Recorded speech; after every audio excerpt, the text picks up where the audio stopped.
Welcome to Sweet Life Beat Life. We hope this video helps. In this video, I will show you how to make a tally bill in Excel. First, open a new Excel workbook. You'll want to set up your basic columns right away.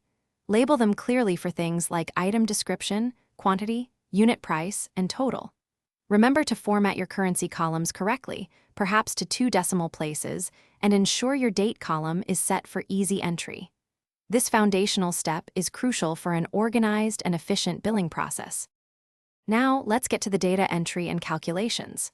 Start by populating your item description, quantity, and unit price columns with your specific product or service details.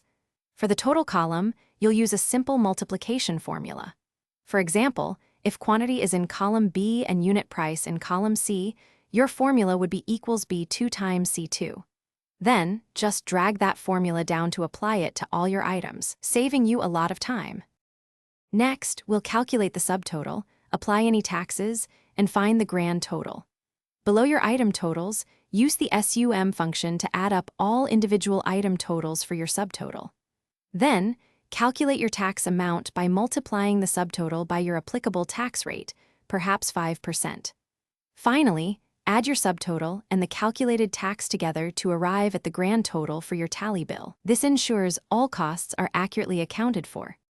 To make your tally bill professional and easy to read, let's focus on formatting. Use borders and shading to highlight important sections, like the grand total. Add a clear header with your company name, logo, and contact details. You might also include a unique invoice number.